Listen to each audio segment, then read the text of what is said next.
Please subscribe and click on bell icon to get more notifications. Today I am going to discussing about specifications of the resistors. Okay na? Specifications of the resistors. Specifications of resistors. అంటే specifications of the resistors గురించి ఇవాళ discuss చేసుకున్నాం. అసలు specifications of the resistors వెళ్ళే ముందు first ఏం చూద్దామంటే అసలు స్పెసిఫికేషన్ అంటే ఏంటి, అసలు రెసిస్టర్స్ అంటే ఏంటి అని మాట్లాడుకున్నాం. ఓకేనా? ఇక్కడ ఫస్ట్ పాయింట్ వచ్చేసి ఏమవుతుంది, స్పెసిఫికేషన్స్ అంటే మీనింగ్ ఏంటంటే ఫ్యూచర్స్. ఓకేనా? ఫ్యూచర్స్ ఆఫ్ సంథింగ్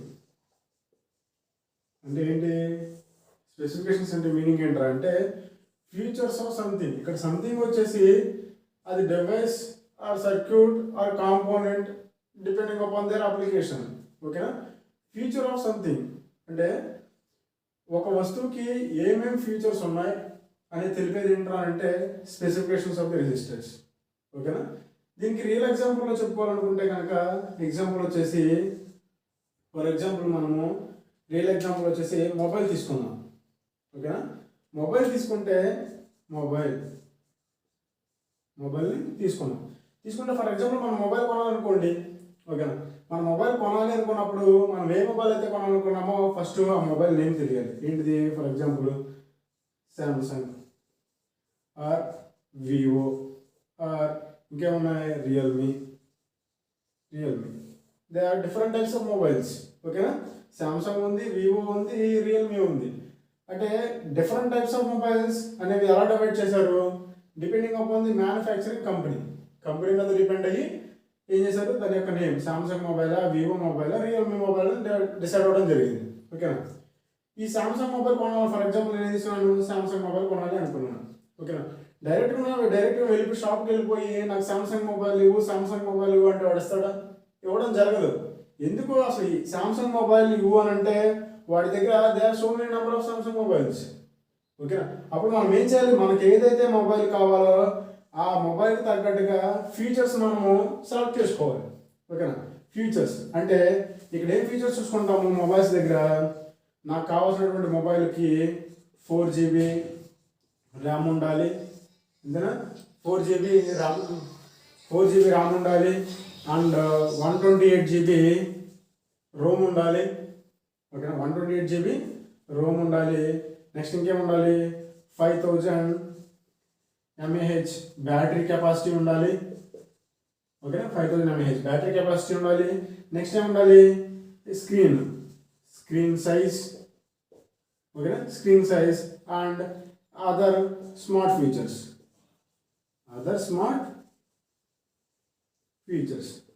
ఫీచర్స్ కావాలి. అంటే నాకు ర్యామ్ సైజ్ ఎంత ఉండాలి, రోమ్ సైజ్ ఎంత ఉండాలి, బ్యాటరీ కెపాసిటీ ఎంత రావాలి, స్క్రీన్ సైజ్ ఎంత ఉండాలి అంటే నీకు కంఫర్ట్గా నీ దగ్గర ఉన్నటువంటి మనీ ప్రకారం నువ్వేం చేస్తావు, నీకు కావాల్సినటువంటి మొబైల్కి యొక్క ఫీచర్స్ నువ్వు డిసైడ్ చేస్తావు.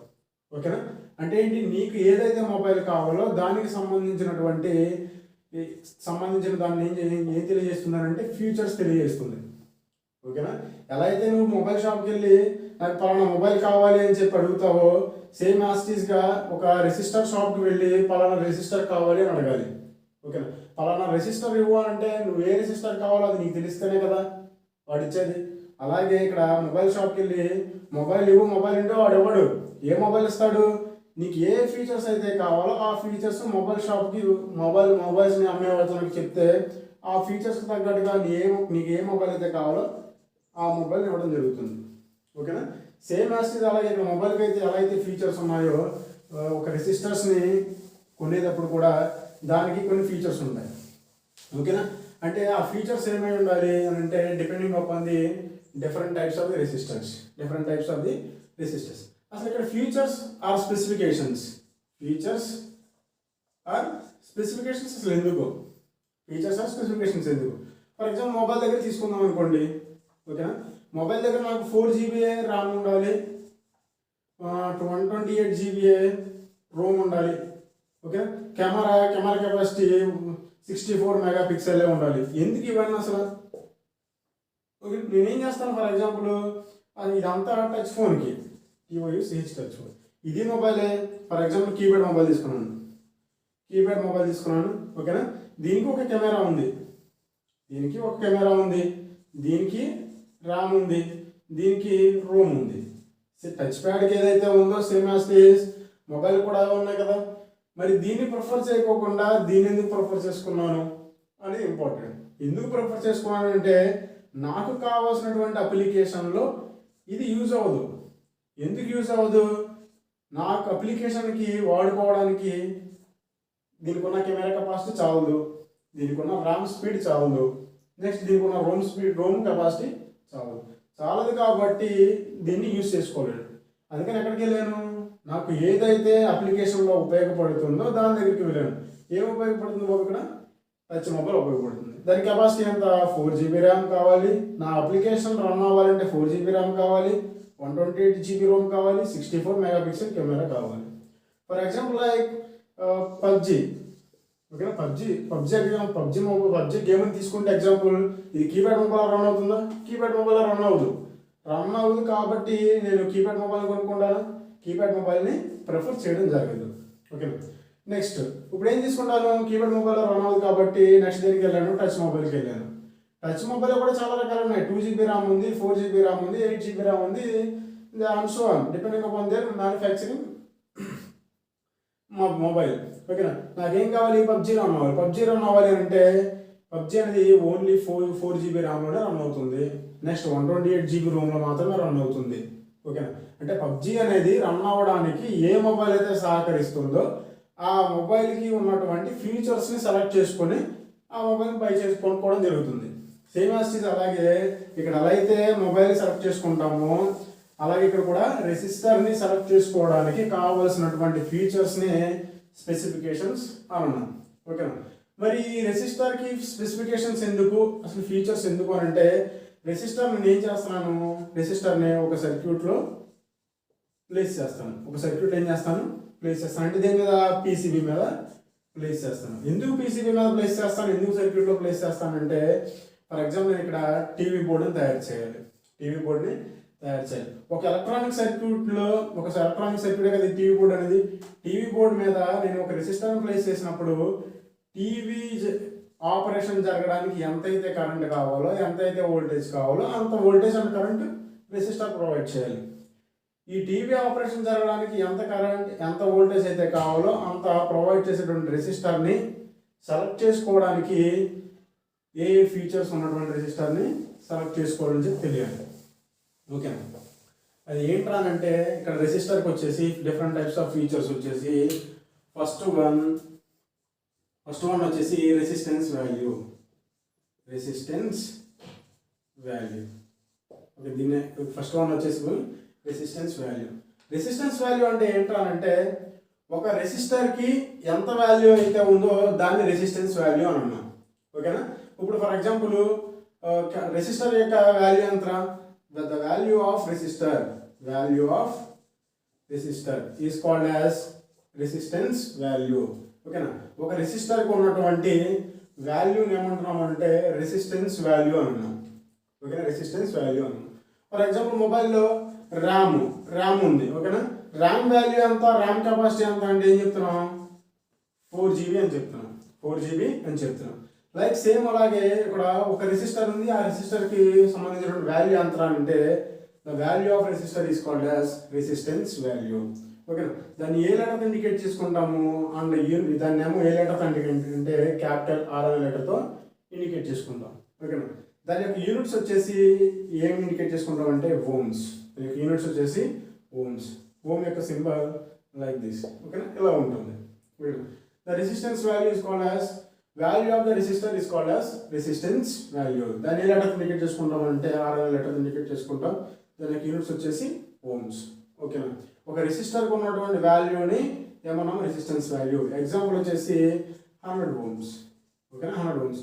ఈ 100 అనేది ఏంటంటే రెసిస్టర్ యొక్క రెసిస్టెన్స్ వాల్యూ. ఓమ్స్ అనేది ఏంటంటే ఈ సింబల్, దాని యొక్క యూనిట్స్. ఓకేనా. నెక్స్ట్ వన్ వచ్చేసి second one tolerance. Next one వచ్చేసి టాలరెన్స్. టాలరెన్స్ అంటే మీనింగ్ ఏంటరా అంటే percentage of change, percentage of change, that is called as acceptance. Acceptance value in the measured value.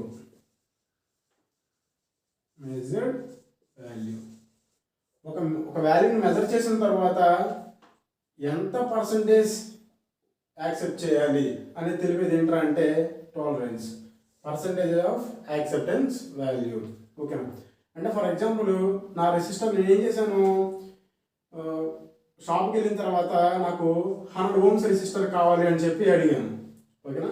100 ohms ఉన్నటువంటి రెసిస్టర్ని కావాలని అడిగినప్పుడు అతను ఏమిస్తాడు, మనకి 100 ohms ఉన్నటువంటి రెసిస్టర్ని మనకి ఇవ్వడం జరుగుతుంది. కానీ నేను దాన్ని రూమ్ తీసుకుని వచ్చి చెక్ చేస్తే ఎంత వచ్చిందంటే ఎంత వచ్చింది బాబు, 90 వచ్చింది, 90 ohms వచ్చింది.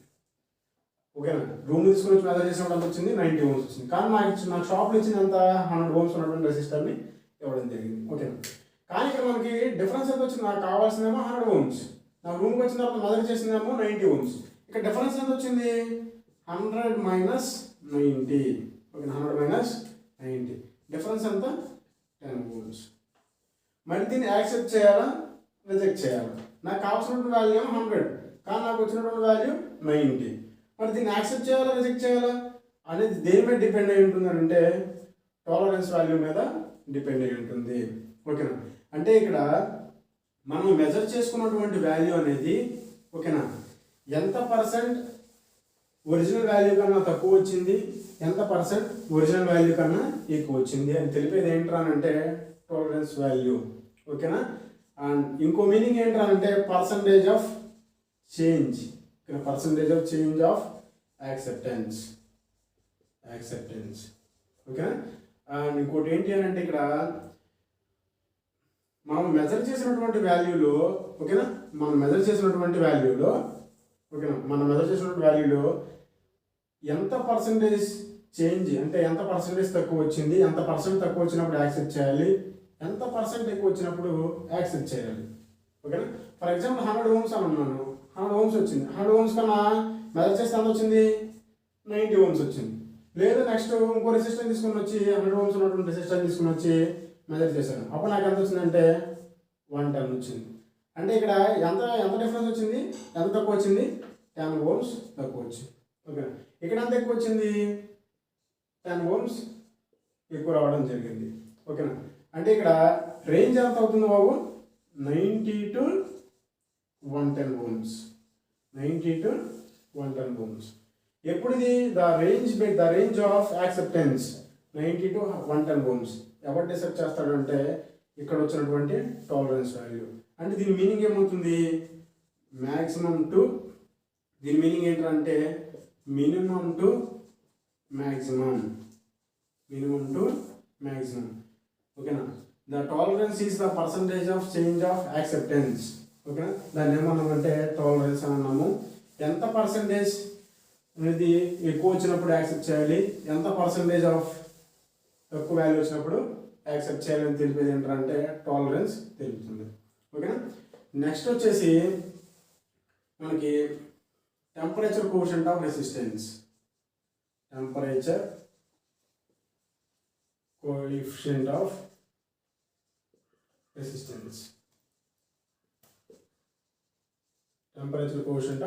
రెసిస్టెన్స్. ఓకేనా? ఈ టెంపరేచర్ కోఎఫిషియంట్ ఆఫ్ రెసిస్టెన్స్ లో ఇక్కడ ఏంటిది, టెంపరేచర్ కోఎఫిషియంట్ ఆఫ్ రెసిస్టెన్స్. దీని మీనింగ్ ఏంటి అంటే how much amount of resistance should be changes in accordance with the change in temperature. టెంపరేచర్లో చేంజ్ రావడం వలన ఒక రెసిస్టర్ యొక్క రెసిస్టెన్స్ వాల్యూ ఎలా చేంజ్ అవుతుంది అనేది తెలిపేది ఏంటంటే టెంపరేచర్ కోఎఫిషియంట్ ఆఫ్ రెసిస్టెన్స్ తెలుపుతుంది. ఓకేనా? ఫర్ ఎగ్జాంపుల్ ఏం చేస్తున్నామంటే ఒక టైం పీరియడ్, ఒక మార్నింగ్ పీరియడ్లో మార్నింగ్ టైంలో ఒక రెసిస్టర్ యొక్క రెసిస్టెన్స్ వాల్యూ 100 ohms ఉంది. ఓకే, ఈవినింగ్ పీరియడ్లో ఈవినింగ్ టైంలో రెసిస్టెన్స్ వాల్యూ 150 మారింది. ఓకే, ఈవినింగ్ పీరియడ్లో రెసిస్టెన్స్ వాల్యూ 150 మారింది. అంటే ఇక్కడ ఏమవుతుంది, మార్నింగ్ టైంలో ఒక టెంపరేచర్ ఉంటుంది, ఈవినింగ్ టైంలో ఒక టెంపరేచర్ ఉంటుంది. టెంపరేచర్ యొక్క డిఫరెన్స్ వలన ఏమవుతుంది, రెసిస్టర్ 100 కాస్త ఎందుకు మారింది, 150 మారింది. అంటే డిఫరెన్స్ ఎంత వచ్చింది, 50 ohms రావడం జరిగింది. అంటే టెంపరేచర్ చేంజ్ అవ్వడం వలన ఒక రెసిస్టర్ యొక్క రెసిస్టెన్స్ వాల్యూ ఎలా చేంజ్ అవుతుంది అనేది తెలిపేది ఏంట్రా అంటే టెంపరేచర్ కోఎఫిషియంట్ ఆఫ్ రెసిస్టెన్స్. ఓకేనా, how much amount of resistance should be changes by changing the temperature. ఓకేనా, టెంపరేచర్ చేంజ్ అవ్వడం వలన ఎంత రెసిస్టెన్స్ వాల్యూ చేంజ్ వస్తుంది అనేది తెలిపేది ఏంటి, టెంపరేచర్ కోఎఫిషియంట్ ఆఫ్ రెసిస్టెన్స్. ఇక్కడ మొత్తం 2 టైప్స్ ఉన్నాయి. Positive temperature coefficient of resistance, positive temperature coefficient of resistance, positive temperature coefficient of resistance. Next వచ్చేసి negative temperature coefficient of resistance, negative temperature coefficient of resistance. Okay, negative temperature coefficient of resistance అంటే ఇక్కడ temperature and రెసిస్టెన్స్కి relation అనమాట. ఓకేనా, ఇక్కడ positive temperature coefficient of రెసిస్టెన్స్లో temperature పెరిగింది అనుకోండి రెసిస్టెన్స్ వాల్యూ పెరుగుతుంది, టెంపరేచర్ తగ్గింది అనుకోండి రెసిస్టెన్స్ వాల్యూ తగ్గుతుంది.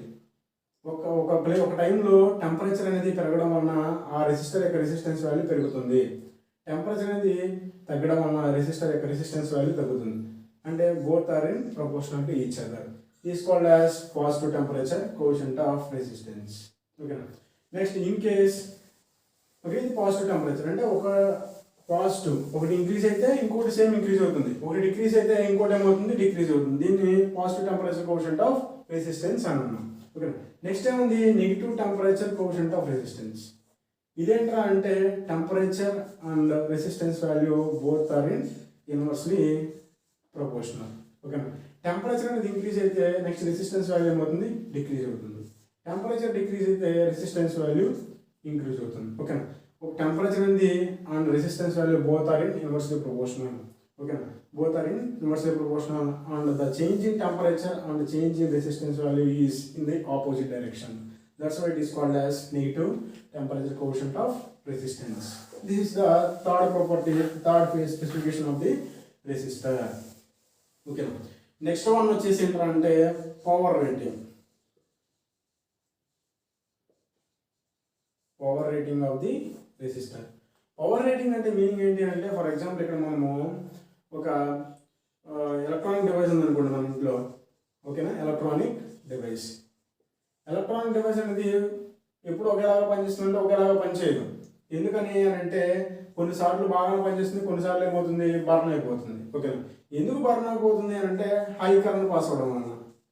హై కరెంట్ని పాస్ అవడం, హై కరెంట్ పాస్ అవడం అంటే ఏంటి, అసలు లో కరెంట్ పాస్ అవడం అంటే ఏంటి, లో కరెంట్ పాస్ అవడం అండ్ హై కరెంట్ పాస్ అవడం అంటే ఏంటి అంటే ఓకేనా, ఇక్కడ ఈ ఎలక్ట్రానిక్ డివైస్ అనేది ఆపరేట్ అవ్వడానికి పర్ఫెక్ట్ ఆపరేటింగ్ కండిషన్లో ఆపరేట్ అవ్వడానికి ఎంత కరెంట్ పాస్ అవుతుంది, ఎంత కరెంట్ పాస్ అవుతుంది. ఓకేనా, లో కరెంట్. అండ్ హై కరెంట్ అంటే ఏంటి అంటే హై కరెంట్ అంటే ఇది పర్ఫెక్ట్గా ఆపరేటింగ్ కండిషన్లో ఆపరేట్ అవ్వడానికన్నా ఓకేనా ఆపరేట్ అవ్వడానికి కన్నా ఏమవుతుందంటే ఆపరేట్ అవ్వకుండా ఒకసారి సరిగ్గా ఆపరేట్ అవ్వడం మానేస్తుంది. ఓకే, సరిగ్గా ఆపరేట్ అవ్వడం మానేస్తుంది అంటే ఏంటి, దాని ఆపరేషన్ సరిగ్గా చేయట్లేదు అని. ఓకేనా, అది ఆపరేషన్ సరిగ్గా చేయట్లేదు అంటే ఏంటి, దానికి కావాల్సిన ఇన్పుట్ సరిగ్గా ఇవ్వట్లేదు అని. ఓకేనా, ఆ కండిషన్ అంటే ఏంట్రా అంటే ఇక్కడ దానికి కావాల్సినటువంటి ఇన్పుట్ కన్నా ఎక్కువ ఇన్పుట్ వస్తుంది అని. ఓకేనా, అంటే ఏంటి, అది హ్యాండిల్ చేయాల్సినటువంటి దానికన్నా ఎక్కువ ఇన్పుట్ దానికి వస్తుంది అని. ఫర్ ఎగ్జాంపుల్ ఇక్కడ ఉన్నటువంటి ఎలక్ట్రానిక్ డివైస్ అనేది ఒక టీవీ ఉందనుకోండి. ఒక టీవీ ఉంటే ఇది ఎన్ని ఆంప్స్ ఆపరేట్ అవుతుందంటే only it is operate with only 10 amp current మాత్రమే తీసుకుంటుంది. ఇన్ కేస్ ఇది ఏమైందంటే ఒక షార్ట్ సర్క్యూట్ అవ్వడం వలన 10 amps కాస్త ఎంత వెళ్ళింది 20 amps పెరిగిపోయింది. ఓకే, 20 amps పెరగడం వల్ల ఏమవుతుంది, ఇక్కడ దీనికి హై కరెంట్ దీనికి ఇవ్వడం జరిగింది. ఎప్పుడైతే దీనికి హై కరెంట్ ఇచ్చామో అప్పుడు ఏమవుతుంది, టీవీ అనేది బర్న్ అయిపోవడం జరుగుతుంది. ఓకేనా, అదేంటంటే the power rating is defined as the how much amount of maximum current with standable by the. ఒక ఎలక్ట్రానిక్ ఒక రెసిస్టర్కి ఇచ్చినటువంటి కరెంట్ ఉంది కదా, ఎంత మ్యాక్సిమం అమౌంట్ ఆఫ్ కరెంట్ని అయితే ఇది విత్ స్టాండ్ అవ్వగలదో దాన్ని ఏమన్నామంటే పవర్ రేటింగ్ అన్నాం. ఎంత మ్యాక్సిమం కరెంట్ దగ్గర అయితే రెసిస్టర్ అనేది బర్న్ అవ్వకుండా ఉంటుందో దాన్ని ఏమన్నాము power rating of the resistor అన్నాము. ఓకే, నెక్స్ట్ టాపిక్ వచ్చేసి ఏంటి అంటే స్టెబిలిటీ. ఓకేనా, నెక్స్ట్ టాపిక్ వచ్చేసి స్టెబిలిటీ. స్టెబిలిటీ మీనింగ్ ఏంటి అంటే, స్టెబిలిటీ అంటే ఏంటి, కాన్స్టెంట్గా ఉండమని. కాన్స్టెంట్ ఏం కాన్స్టెంట్ ఉండాలి ఇక్కడ, ఆపరేషన్. ఓకేనా, ఇక్కడ రెసిస్టర్ చేసేటటువంటి ఆపరేషన్ అనేది ప్రతి ఒక్కసారి ఒకేలాగా పనిచేయాలి. ఓకేనా, ఖచ్చితంగా ఒకేలాగా పనిచేస్తుందంటే ఒకేలాగా పనిచేయదు. ఎందుకు పనిచేయదు అంటే అట్మాస్ఫియరిక్ కండిషన్స్ వలన, అట్మాస్ఫియర్లో ఉన్నటువంటి టెంపరేచర్ కండిషన్ వలన రెసిస్టర్ యొక్క రెసిస్టెన్స్ వాల్యూ మారుతుంది. ఓకేనా, అంటే ఏంటి, టెంపరేచర్ అనేది చేంజ్ అవ్వడం రెసిస్టెన్స్ చేంజ్ అవుతుంది, రెసిస్టెన్స్ చేంజ్ అవ్వడం టెంపరేచర్ చేంజ్ అవ్వడం రెసిస్టెన్స్ చేంజ్ అవుతూ ఉంటుంది. ఓకేనా, అంటే ఏం చేంజ్ అయినప్పటికీ సరౌండింగ్ కండిషన్స్లో ఎటువంటి చేంజ్ వచ్చినప్పటికీ ఇక్కడ రెసిస్టర్ పని చేసేటటువంటి ఆపరేషన్లో చేంజ్ ఏమి రాకూడదు. ఓకేనా, అది అంతకుముందు ఎలా అయితే పని చేస్తుందో అలాగే పని చేయాలి. దాన్ని ఏమన్నాం అంటే స్టెబిలిటీ ఆఫ్ ది రెసిస్టర్ అని అన్నాం. ఓకేనా, నెక్స్ట్ వన్ వచ్చేసి size and shape of the resistors. Okay, size and shape of the resistors. Size అంటే ఏంటి, ఓకే, సైజ్ అంటే ఏంటంటే దానికి ఉన్నటువంటి ఏంటిది, సైజ్ అంటే ఏమవుతుంది, దాని యొక్క వెయిట్ కానీ ఓకే. ఇక్కడ సైజ్ ఎలా ఉంటుంది, ఇక్కడ సైజ్ అంటే స్మాల్గా ఉంటుంది, లేదనుకుంటే కనుక బిగ్గా ఉంటుంది. ఓకేనా, సైజ్ వచ్చేసి ఇక్కడ ఎలా ఉంటుంది అంటే small and in big size. Small resistor వచ్చేసాము లో పవర్లో ఉపయోగించుకుంటాము. నెక్స్ట్ బిగ్ రెసిస్టర్ వచ్చేసాము హై పవర్ రేటింగ్స్లో ఉపయోగించుకోవడం జరుగుతుంది. ఓకే, నెక్స్ట్ వచ్చేసాము షేప్ ఎలా ఉంటుందంటే ఒక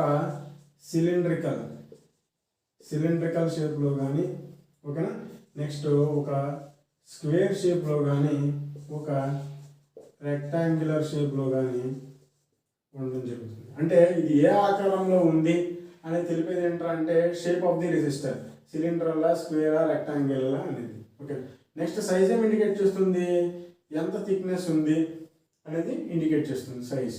ఓకేనా, అది ఎలా ఉంటుంది, స్మాల్ సైజ్ ఉంటాయి, బిగ్ సైజ్ కూడా ఉంటాయి.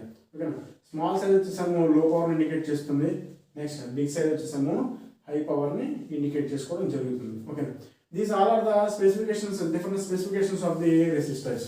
అసలు స్పెసిఫికేషన్స్ ఆఫ్ ద రెసిస్టర్స్ ఎందుకు అని అంటే, మనం ఏదైనా ఒక సర్క్యూట్లో ఒక రెసిస్టర్ని ఉపయోగించుకునే ముందు ఏం చేస్తాం అంటే, ఇది ఒక ఎలక్ట్రానిక్ సర్క్యూట్. ఓకేనా, ఇది ఒక ఎలక్ట్రానిక్ సర్క్యూట్. ఈ ఎలక్ట్రానిక్ సర్క్యూట్ని ఉపయోగించుకుని ఒక ఆపరేషన్ చేయించాలి. ఫర్ ఎగ్జాంపుల్ ఇక్కడ ఏంటిది, టీవీ అనుకున్న ఎలక్ట్రానిక్ సర్క్యూట్. ఓకే, టీవీలో ఉన్నటువంటి ఎలక్ట్రానిక్ బోర్డ్. ఆ బోర్డుని ఉపయోగించుకుని ఏం చేయాలి, మనము పిక్చర్ని టీవీ డిస్ప్లేలో డిస్ప్లే చేయించాలి. టీవీ డిస్ప్లేలో పిక్చర్ని చూడాలి అంటే ఇక్కడ ఉన్నటువంటి సర్క్యూట్ బోర్డు, మదర్ బోర్డు ఏదైతే ఉందో సరిగ్గా ఆపరేట్ అవ్వాలి. అది సరిగ్గా ఆపరేట్ అవ్వాలి అంటే ఏం చేయాలి, దానిలో మనం పిక్చర్ని చూడడానికి కావాల్సిన విధంగా ఆ సర్క్యూట్ డయాగ్రామ్ని కరెక్ట్గా డిజైన్ చేయాలి.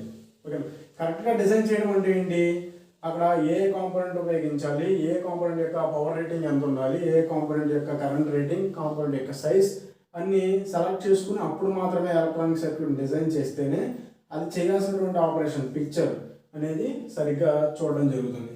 Okay, all these are the different specifications of the resistors. First one వచ్చేసాము రెసిస్టెన్స్ వాల్యూ, నెక్స్ట్ వన్ వచ్చేసాము temperature coefficient, and next one వచ్చేసండి tolerance, and next last one వచ్చేసి power rating and size and a different shape of the resistors. Okay, thank you for watching. Thank you.